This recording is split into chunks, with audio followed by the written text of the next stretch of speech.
ഇന്ന് നമുക്ക് കുറച്ച് ഉണക്കക്കപ്പ വേവിച്ചതും മീൻ കറിയും ചെമ്മീൻ പൊടിയൊക്കെ കൂട്ടി ഒന്ന് കഴിച്ചാലോ.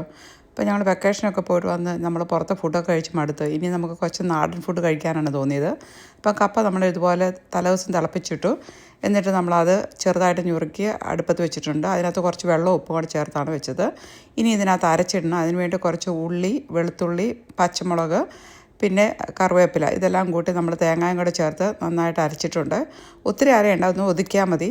അത് ഇതിനകത്തോട്ട് കപ്പയ്ക്കകത്തോട്ട് ചേർത്തിട്ടുണ്ട്. ഇനി ഇത് നന്നായിട്ടൊന്ന് ആവി വരുന്നവരെ നമുക്കൊന്ന് വെയിറ്റ് ചെയ്യാം. ഇത് കണ്ടോ, ഇതെല്ലാം നന്നായിട്ട് വെന്തിട്ടുണ്ട്. ഇനി ഇത് നമുക്ക് നന്നായിട്ടൊന്ന് ഇളക്കിയെടുക്കണം. അപ്പം നമ്മളിങ്ങനെ ഈ പൊട്ടറ്റോ മാഷർ കൊണ്ട് നമുക്കിതുപോലെ ഒന്ന് കുഴച്ചെടുത്താൽ നന്നായിട്ട് അത് കുഴഞ്ഞു വരും, നല്ല പൊടിയായിട്ട് കിട്ടും. അപ്പോൾ അതിൻ്റെ കൂട്ടത്തിൽ നമ്മുടെ കപ്പ റെഡി ആയിട്ടുണ്ട്. ഇനി നമ്മൾ കുറച്ച് ചെമ്മീൻ പൊടിക്കാം. അതിനുവേണ്ടി വറുത്ത മുളക്, ഉള്ളി ഇത് രണ്ടും ഒന്ന് ഒതുക്കി വരുമ്പോൾ അതിനകത്തേക്ക് വറുത്ത ചെമ്മീനുണ്ടല്ലോ, ഉണക്ക ചെമ്മീൻ, അതുകൂടെ ഇട്ടൊന്ന് പൊടിച്ചെടുക്കുക. പിന്നെ കുറച്ച് തേങ്ങായും കൂടെ ഇടുക. ഇപ്പോൾ ഉപ്പും ചേർക്കണം കേട്ടോ. അപ്പോൾ ഇതെല്ലാം ചേർത്ത് നമ്മളിത് റെഡി ആയിട്ടുണ്ട്. ഉണക്ക ചെമ്മീൻ ഇങ്ങനെ ഉണ്ടാക്കുമ്പോൾ നല്ല ടേസ്റ്റാണ് കേട്ടോ. പിന്നെ നമ്മൾ കപ്പ എടുക്കാം. അതിൻ്റെ കൂടുതൽ ചെമ്മീൻ പൊടി ഉണ്ടല്ലോ, അത് എടുത്തിട്ടുണ്ട്. പിന്നെ പോർക്ക് ഉലർത്തിയതുണ്ട്.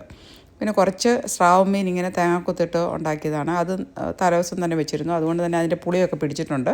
അതിനകത്ത് തേങ്ങാക്കൊത്ത് കഴിക്കാനായിട്ട് നല്ല ടേസ്റ്റാണ് കേട്ടോ. അപ്പോൾ നമുക്കിതെല്ലാം കൂടെ കൂട്ടി കഴിക്കാം. ഇതിലേറ്റവും എനിക്കിഷ്ടം ഈ ചെമ്മീൻ പൊടി കൂട്ടി കഴിക്കുന്നതാണ് കേട്ടോ. എന്തായാലും ട്രൈ ചെയ്ത് നോക്കേ.